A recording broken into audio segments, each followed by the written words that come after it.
everyone, and welcome to Practical Pet Business.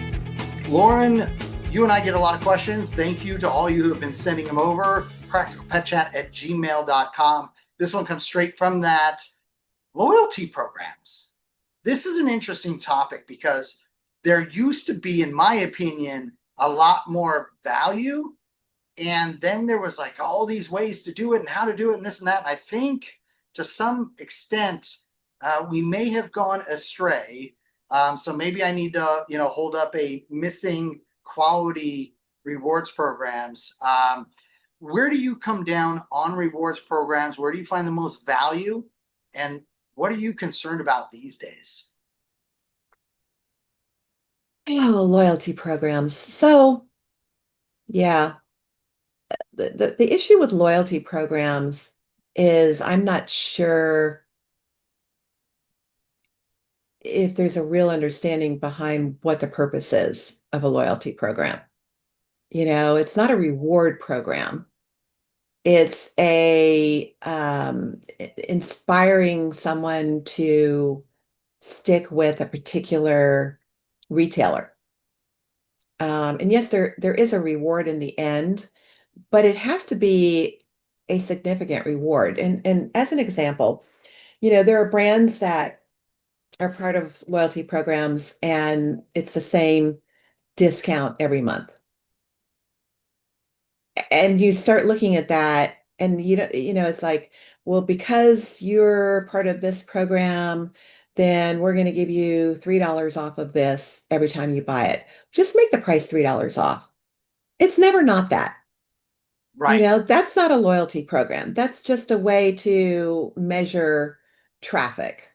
And I think there's better ways to do that too. When I had my store, so when I opened up, I didn't have a loyalty program at first. Um, too many other things were going on. It was a brand new store, hadn't thought about that yet. A new customer came in. He bought some food and he goes, "Do you have a loyalty program?" No, but what a great idea. Duh. So I put my own loyalty program together. And I will tell you that in the years to come, I stuck with that loyalty program. And I'm not going to talk about exactly what it was, but other companies create loyalty programs. There's multiples out there. And manufacturers sometimes work with them, sometimes don't. However that they're set up, it's a data gathering opportunity. This is my biggest issue with them. I don't think a company should have access to my loyal customers' information.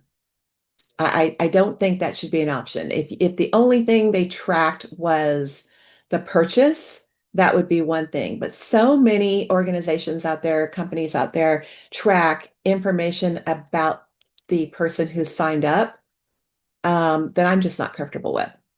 So I had my own program, and where the manufacturers had theirs, buy 10, get the next one free, buy 12, get the next one free, whatever it was, I was able to double dip because the manufacturer still did theirs.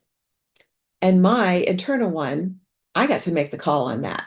So how I worked it out was the parameters that I set. We tracked both. We didn't provide information to manufacturers that was sensitive. People had the right to opt out and still could participate. Um, and I'll tell you that over the years, it it was a difference maker.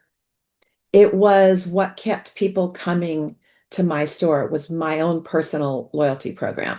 It couldn't be touched. It couldn't be beaten. Um, Competition would call distributors and rail on the phone about why was the manufacturer paying for this store and they weren't part of it. Well, because the manufacturer is not, that's their own internal loyalty program. And it truly, I mean, we measured response ourselves over the years of people who moved to 30 minutes to an hour away and still came because it was untouchable. They got to double dip. They got the manufacturers and they got ours. And it was unbeatable for that reason. And for me, it was my loyalty program was such that because I had a lot of people who would say, how did you afford to do that? Well, that was my advertising budget. That was on my line item. That was my promotional advertising budget internally for the store. And so super easy to track, super easy to account for the accountant. And it killed it for us. It was amazing. I like loyalty programs when they're utilized as loyalty, Right. not when they're utilized as data gathering and a cannibalization of a brand um, based on traffic or sales or purchase of a particular item and not for I feel like a loyalty program should incorporate the retailer closely. So manufacturers create loyalty programs a lot of times and they don't tie that specifically to the individual retailer, and I think that's a mistake. And it's gotten away from that. There were a lot of things that I was able to do with manufacturers that I said, listen, I have my own program. If you don't do one, that's fine. I do one. But if you do one, I let people double dip. Do you have a problem with that? No. And in fact, we'll let people know that. It's Yeah. okay, fabulous. So there was a lot of, it was very symbiotic. And I just don't see it that way. The brands are focused on themselves. The stores are focused on themselves. The customers are focused on themselves because none of it ties together. Yeah. And the things that you brought up you brought up a lot there, but Sorry. no, that's okay. But so important. And as someone who has participated in many of those, and I found myself basically getting out of a number of those programs these days. Listen, I totally get it. Data is everything. Everywhere you go, there just seems to be this goal of every business to collect as much data as possible. I understand that. I respect that. What I don't want is for it to become the impetus for me to have somehow given you the permission to send me stuff from people I don't want to be hearing from. And Right. all too often these days, that's what I'm seeing and what I'm hearing.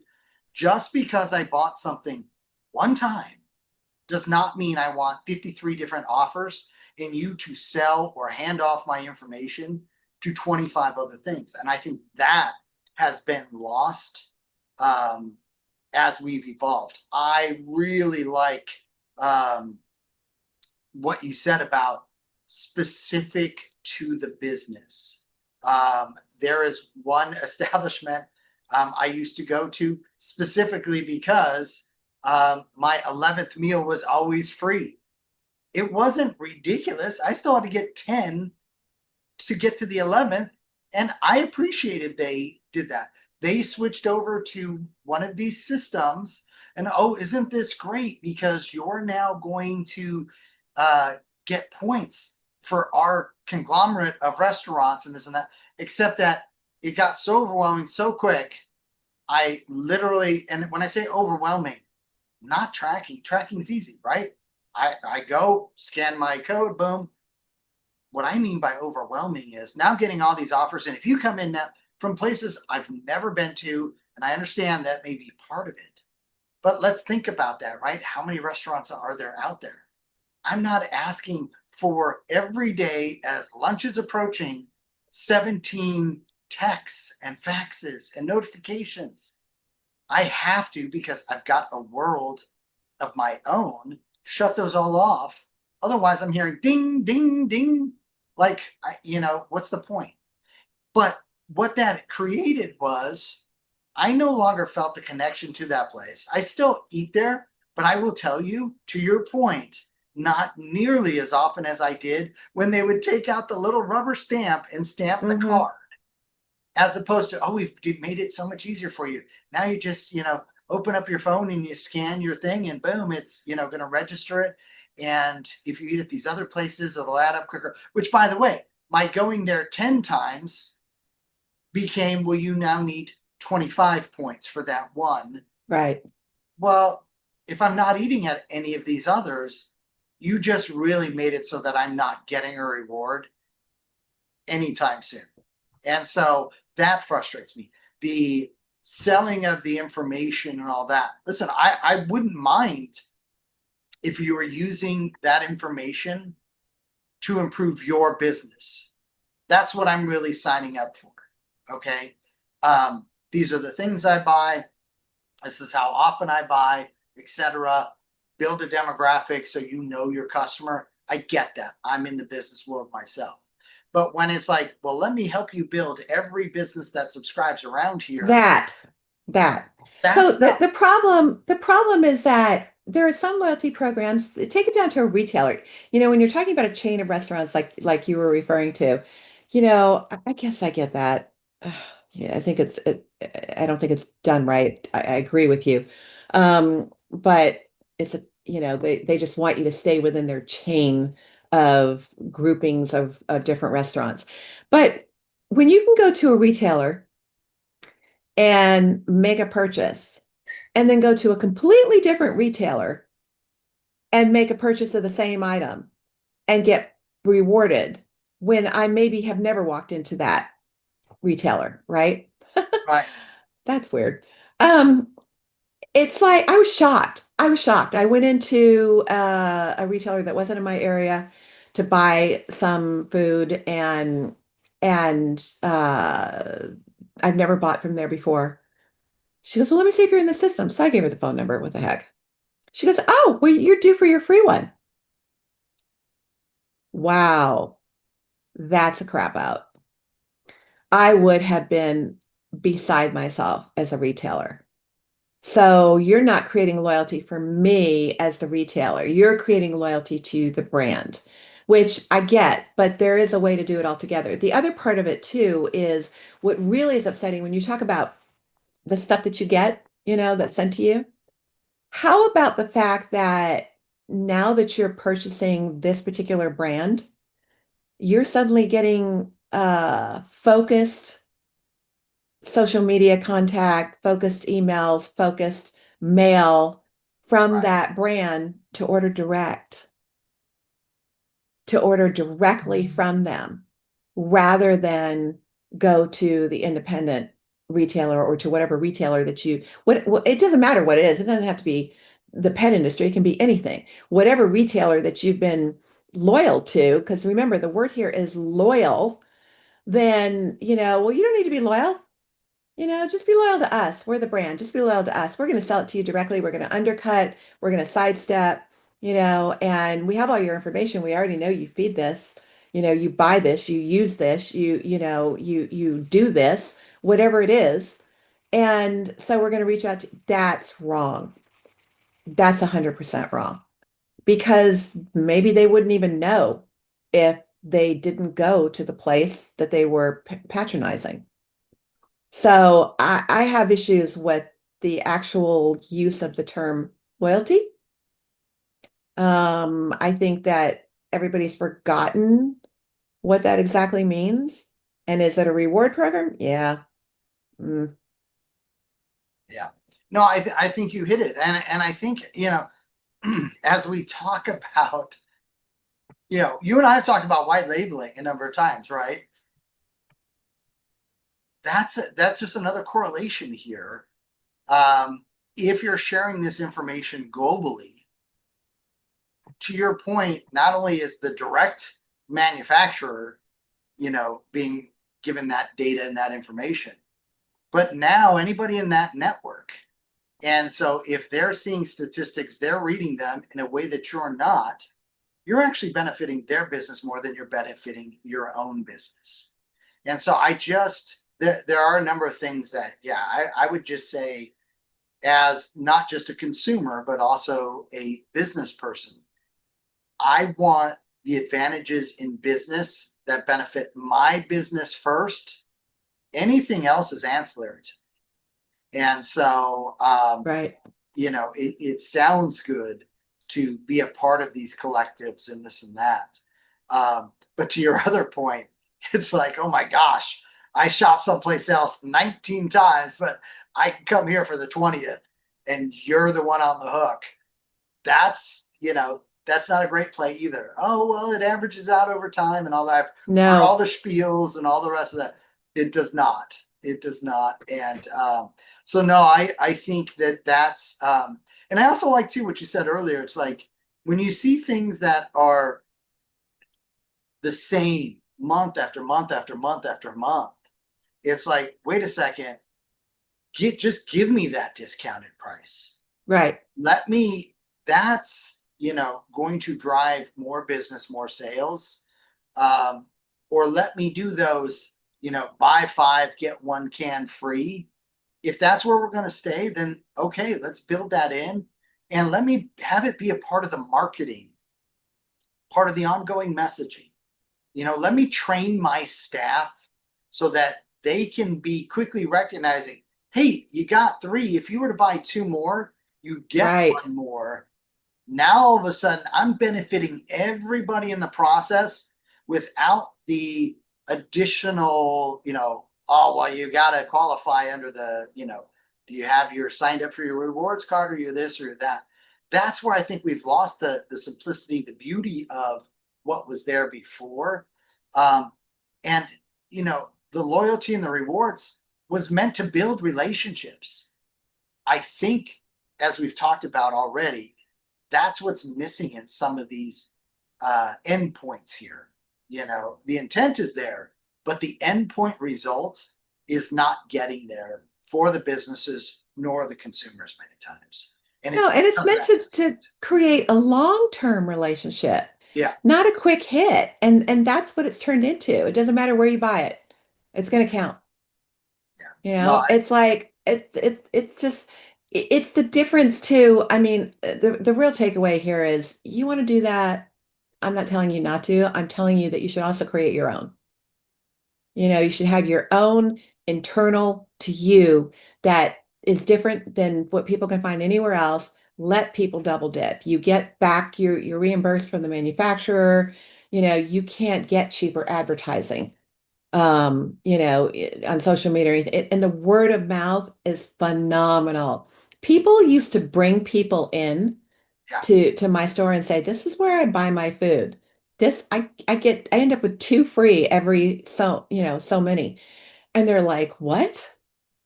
I mean, from that point on, they were my customer. Well, and so I'll go a little different than where you're going. If you want to do a loyalty program, that's great, but make sure it's working for you. Just like Right. everything else in your store that you're looking, is this moving? Is this, something my customers want? You better be looking at these types of programs. Is it really benefiting my customers? Is it really benefiting my business the way I expected it to?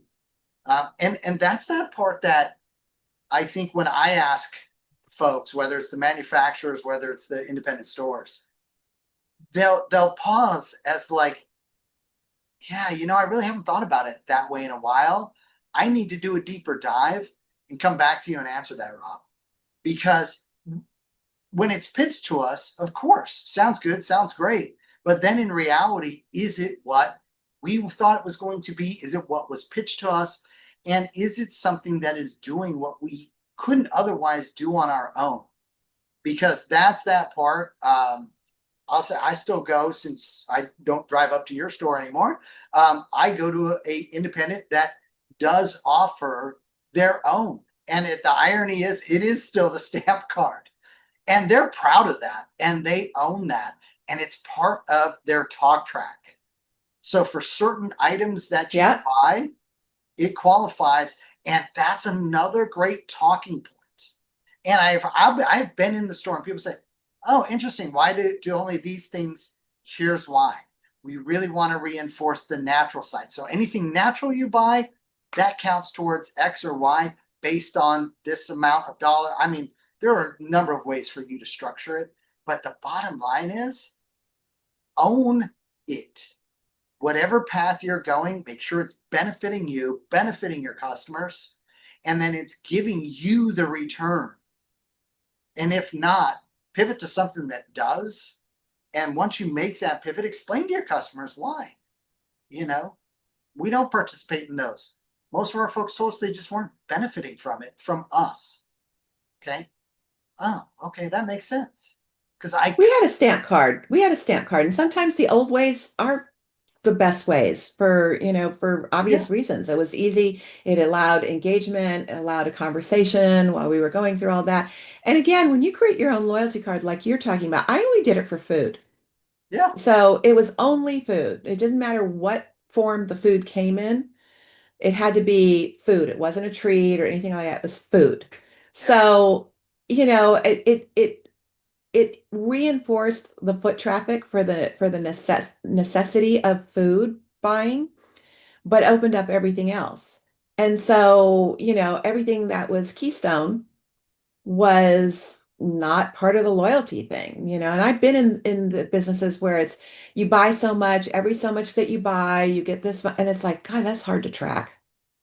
And not everything is equal. I mean, just it isn't. And I found that by making it food, the numbers of food manufacturers that were thrilled at what they saw in turnover of food. I mean, for God's sakes, food flew out of our store like crazy.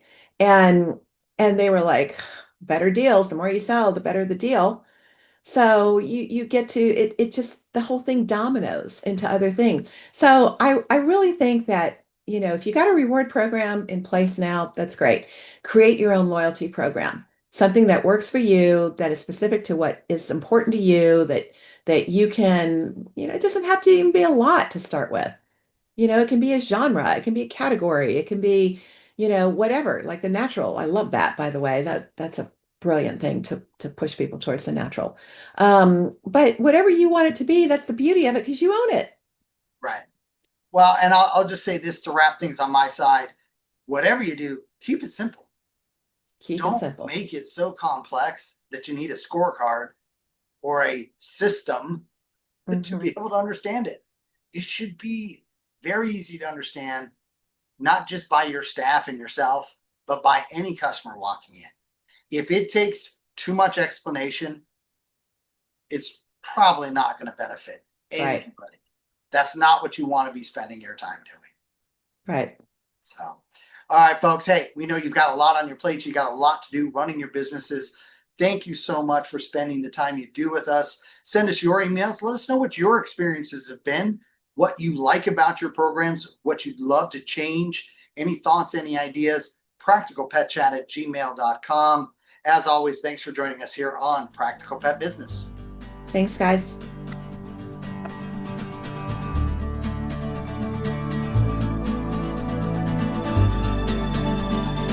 The content of this podcast is for informational purposes only. It is not intended as, nor should it be construed as, professional medical advice, diagnosis, or treatment for your pets. Always seek the advice of a qualified veterinarian with any questions you may have regarding your pet's health or medical condition. Never disregard professional veterinary advice or delay in seeking it because of something you have heard on this podcast. The hosts and the guests of this podcast are not liable for any actions taken based on the information shared during these episodes. Any reliance on the information provided is solely at your own risk. Copyright 2025 Practical Pet Chat, all rights reserved. Unauthorized duplication, distribution, or reproduction of any content from this podcast, including but not limited to audio, scripts, and show notes, is prohibited without prior written consent. The opinions and views expressed by the host and guests are their own and do not necessarily reflect the views of Practical Pet Chat.